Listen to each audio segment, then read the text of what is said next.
Modern industrial economies, built on endless competition, duplication, waste, and debt-based finance, have exhausted both humanity and the planet. Yet within this exhaustion, Pi network emerges not merely as another blockchain but as a potential infrastructure designed to reduce suffering and grant humanity a historic rest. What if money itself could be redesigned, not as a tool of corporate profit or state debt, but as an ecosystem of contribution and renewal? To see this, we must look at how Pi could dismantle redundant industries, shift economic sovereignty from corporations to individuals, harness AI and humanoids as tools rather than masters, and create a world where individuals themselves become the issuers of currency. Consider the redundancy of global industries. Countless corporations producing nearly identical goods, driven not by necessity but by profit maximization, resulting in massive inefficiency, waste, and ecological destruction. Pi's transparent blockchain structure, by cutting out intermediaries and exposing inefficiencies, has the potential to streamline production and distribution, eliminating duplication and ensuring that value flows directly to contributors rather than bloated corporations. This shift represents a profound power transfer from legacy institutions that extract without truly contributing to the individuals whose actions sustain the economy. But what about technology? Many fear AI and humanoids will replace human labor entirely, but in the predictive lens of Pi, automation is liberation, not oppression.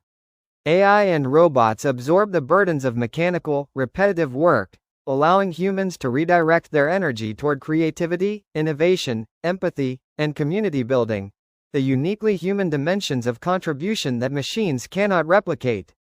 Crucially, Pi's KYC and verification mechanisms guarantee that while robots may assist, they will never replace human sovereignty, for only humans retain the right to issue currency. This creates a clear distinction. Machines function as tools, while humans remain the ultimate sovereign contributors. And here lies perhaps the most radical element of Pi's design. It inverts the very foundation of finance. Traditionally, banks and states issue money, leaving individuals as passive consumers dependent on credit and debt, but in Pi's contribution-based model, the very act of working or contributing becomes the act of issuing currency. Worker equals currency issuer. This transforms individuals from economic subjects into sovereign actors, dismantling debt-based finance in favor of a contribution-based order. What happens when such a paradigm takes root? Humanity itself begins to experience rest, both planetary and personal. With redundant industries dismantled and exploitative systems weakened, waste and emissions decline, allowing Earth precious time for ecological recovery. At the same time, individuals freed from the grind of endless competition gain access to both minimum guarantees and contribution-based rewards, enabling them to rest without fear and work with renewed purpose. This is not laziness but a civilizational turning point, a transition from an economy of competition and consumption to one of collaboration and contribution. In this sense, Pi is not just currency but the infrastructure of renewal, a system that reduces global suffering while rebalancing civilization. Imagine a world where every individual has the power to issue currency through their contribution, where corporations that fail to add real value fade away, where AI and humanoids function as assistants rather than overlords, and where humanity as a whole steps into a historic era of rest and recovery. Such a possibility forces us to confront the deepest question of all. Will we cling to the exhaustion of old systems, or will we step forward into a civilization where contribution, rest, and renewal are finally possible? What if money itself could be reborn? What if, instead of chasing speculation and greed, humanity embraced a system where patience, contribution, and community became the true foundation of value? These are not distant philosophical questions. They are at the very heart of the Pi network revolution.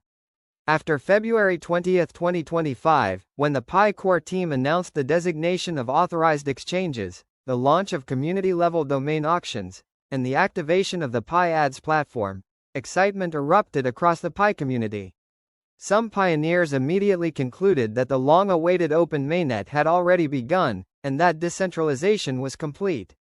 But here lies the first great misunderstanding. The true grand open mainnet has not yet arrived, and true decentralization remains incomplete. Why does this distinction matter? Because failing to understand it could mean the difference between regret and prosperity. Many still ask, is pi a security, a commodity, or something else? The answer lies in its design.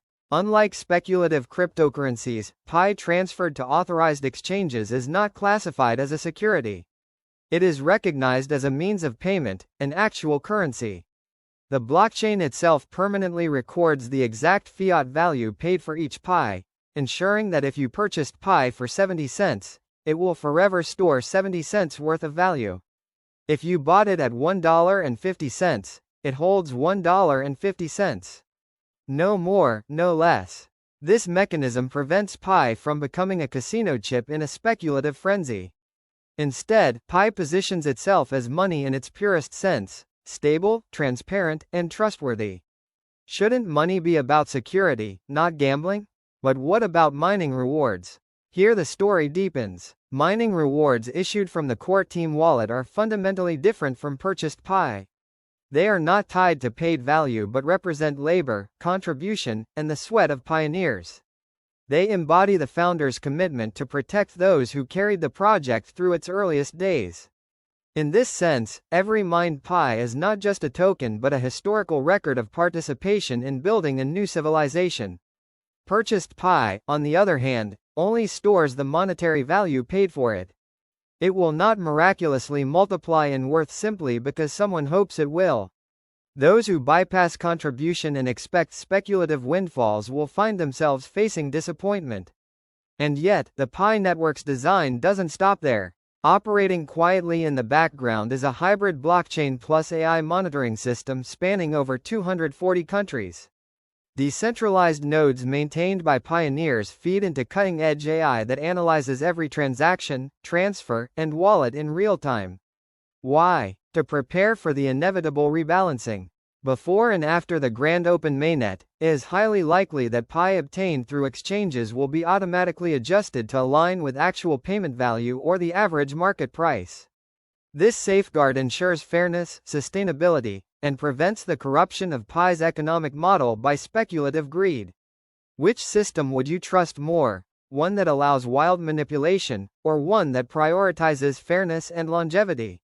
Still, many pioneers remain trapped in the mindset of traditional cryptocurrencies, chasing speculative gains and treating pi like a quick profit opportunity. But pi was never designed for that. Inviting friends has never been just about boosting mining rates. It has always been about expanding the ecosystem and creating a decentralized network that breathes life into pi's value. Contribution matters, now more than ever. Those who only chase pi on exchanges without contributing to the community weaken the foundation of the sovereign economy pi aims to create. And when the grand open mainnet finally opens its doors, they will face the consequences of their short-sightedness. So who will regret when the day arrives? First, those who ignored the founder's message. The core team has emphasized time and again, pi is extremely scarce and precious. Those who rushed to sell cheaply will realize too late that they traded away not just tokens but the seeds of a new civilization. Second, those who thought they were smarter than the system. Believing that mass purchasing pi would lead to riches, they will discover that purchased pi holds only the value they paid. Wealth in pi will not come from shortcuts but from belief, patience, and contribution. Third, those who overlooked the absorption mechanism will suffer. From the very beginning, pi was designed to recognize only the actual fiat value stored in circulation. All other pi will eventually be absorbed back into the ecosystem. Those who ignored this will watch their holdings fade into irrelevance. And so the ultimate question stands before you. When the grand open mainnet finally launches, will you look back with regret at opportunities missed, or will you stand as a true pioneer, one who contributed, invited, and helped design the future?